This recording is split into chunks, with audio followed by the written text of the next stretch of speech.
Good evening, my friends. Wherever you are tonight, maybe sitting in silence after a long day, maybe under a ceiling light that hums softly above your dinner table, take a moment and look upward. The stars are out there, ancient and steady, watching us as they always have. But tonight, that sky isn't just a canvas of light.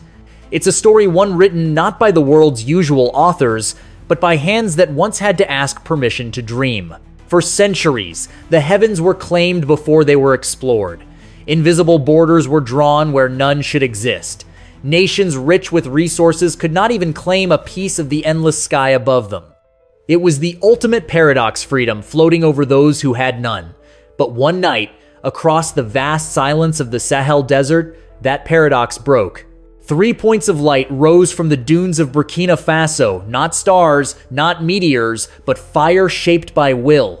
Machines built by African engineers, carrying African names, climbed into a sky that had been closed to them for generations.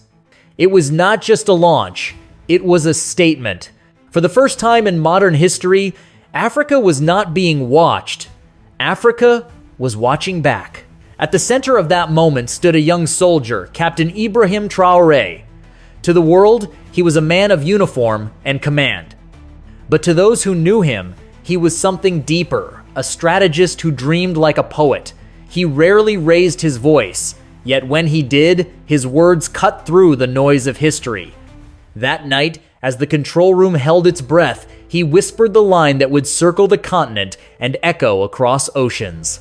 Now we can see, and they can no longer hide. Those 7 words carried the weight of centuries of others, seeing Africa through borrowed lenses, of maps drawn by strangers, of data owned by distant capitals.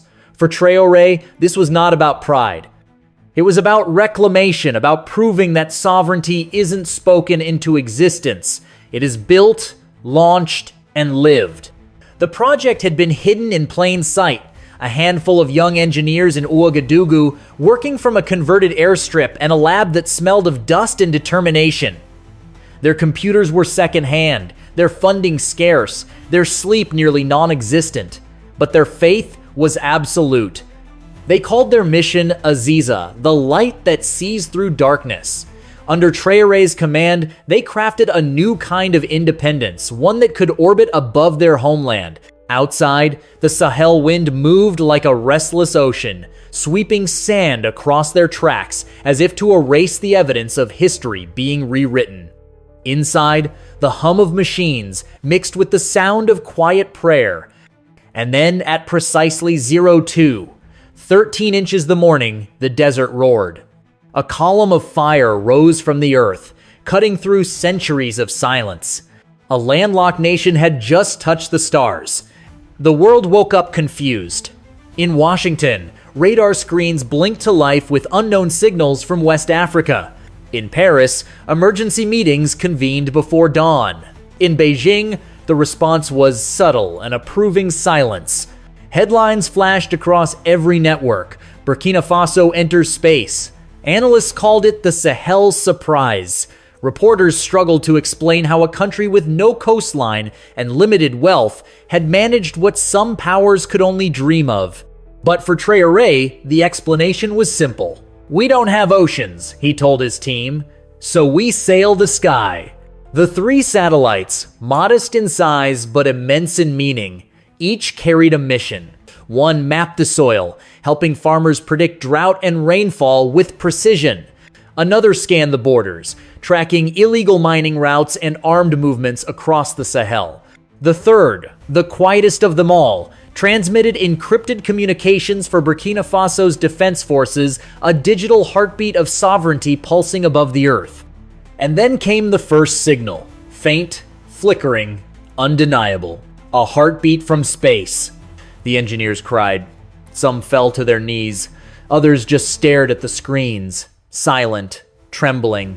Captain Traoré didn't move. He simply whispered, "They will never see us the same way again." He was right. Within hours, world powers began recalculating. In Washington, defense briefings labeled it a strategic anomaly. In Paris, whispers of embarrassment filled the corridors. The old empire had been outpaced by its former colony. In Beijing, analysts called it proof that partnership is more powerful than patronage. Across Africa, the news spread like wildfire. Young people in Bamako, Niamey, Accra, and Lagos shared the footage, the rocket's flames slicing through the night. Hashtags flooded social media.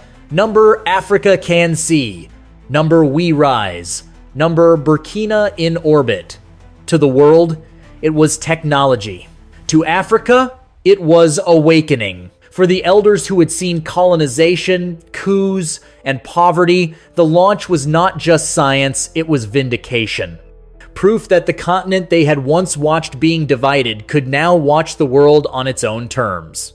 And for the youth, it was a mirror. They looked at those satellites and saw themselves small, defiant, rising against gravity. The days that followed changed everything. Data began streaming back from orbit, images of land and water never before mapped by African eyes. Rivers shrinking, crops blooming, trucks crossing borders under moonlight. Every pixel was proof of power reclaimed. For the first time, Burkina Faso could see its own borders without waiting for foreign intelligence. The invisible became visible. But the satellites didn't just reveal landscapes. They revealed truth. They showed mining zones that didn't match official maps. They exposed hidden routes, misused lands, and patterns of corruption long buried beneath paperwork. Sovereignty, it turned out, had a side effect: transparency. Across the continent, other nations took notice. In Mali and Niger, journalists spoke of the Burkina model. At the African Union in Addis Ababa, whispers began of a new alliance, a shared network of African satellites, independent and united. For the first time, space was not a dream borrowed from others. It was a domain to be owned together. Meanwhile, Western analysts grew uneasy. Reports filled their pages with speculation. Could these satellites serve military use? Was China behind the technology? Would this shift the balance of power in the Sahel? To those watching from afar, it was a threat. To those standing beneath that same sky, it was liberation. For Traore, none of it mattered. The real war had never been fought with weapons. It was fought with vision. And now, Africa had eyes. Months passed. The satellites circled the globe every 90 minutes, silent witnesses to a continent reborn. The data they carried transformed policy, agriculture, and pride.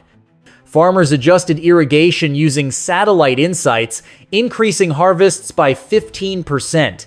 Students who once dreamed of leaving began studying space science at home. Burkina Faso established a new institute in Ouagadougou, the National Institute for Space and Security Studies, to train the next generation of African engineers. The sons of farmers, the daughters of miners, they were the new navigators of the sky. Yet as the light rose, so did the shadows. Foreign servers tried to hack into Burkina Faso's data streams. Transmission interference was detected, invisible attacks from invisible hands. Western officials spoke softly but firmly. Transparency must be mutual. In other words, share what you see. But Traore refused. Sovereignty is not negotiable, he said. We watched the world for too long through borrowed eyes. Now we will define what we see for ourselves. The response came not in words but in silence, the kind that carries threat. Funding was delayed. Trade talks stalled. Yet the satellites continued their orbit, untouchable, unstoppable, and still the movement grew. Burkina Faso reached out to Mali, Niger, and Ghana with a bold proposal: the African Space Consortium, a collective defense and development network linking every member's satellites and data. If we can defend the sky together, Traore told his peers, we can defend the ground forever. The idea was radical. But so was the launch, and history has always favored the brave. Meanwhile, in the corridors of global power, the realization began to settle. Empires once ruled the seas, then they ruled the air. Now, the frontier of dominance was shifting to orbit, and for the first time, Africa was not following. It was leading. Military journals in Europe called it a quiet revolution. Think tanks in Washington debated policy shifts. Markets trembled as African nations paused satellite data contracts with Western firms, opting to use Burkina's homegrown systems instead. They called it the Burkina effect. And through it all, Traore remained composed, a calm center in the storm he had created. Every morning, he stood on the old airstrip where the first rocket had risen and looked at the horizon. The desert shimmered with heat, endless and ancient. To him, it looked like the future, wide, difficult, and full of promise. "This isn't the end," he said softly. "It's the beginning." In that moment, the Sahel was no longer a frontier of poverty. It was a gateway of purpose. And as those satellites traced their silver paths across the night, a message pulsed through every orbit. Africa is awake. Africa is watching. And Africa will never be unseen again. The story didn't end there. 6 months after the first launch, a new generation of Burkina engineers prepared the next. Designs were drawn for a fully indigenous launch site, African-built, African-funded, African-operated. Students painted murals of rockets on classroom walls. Children looked up at the night sky, not with wonder, but with ownership. The dream that began in a dusty room with borrowed tools had become a continental movement. Across the world, policymakers adjusted their maps. They no longer looked at Africa, they looked toward it. Because now, the continent had claimed something no empire could take back vision. And perhaps that's the real story here. Not about rockets or politics or technology, but about courage. The courage to look up and refuse to look away. The courage to believe that the sky, once divided by power, can be shared by humanity. So wherever you are tonight, whether in Africa, Europe, or the distant corners of the earth, look up. The stars above you are not just distant lights. They are signals of change, pulsing with new names, new dreams, new freedom. And among them, 3 lights orbit the planet, still silent, steady, sovereign, born from the red sands of Burkina Faso. They are watching, and because of them, so can we. Good night, my friends. The next revolution has already begun. It's written in the sky.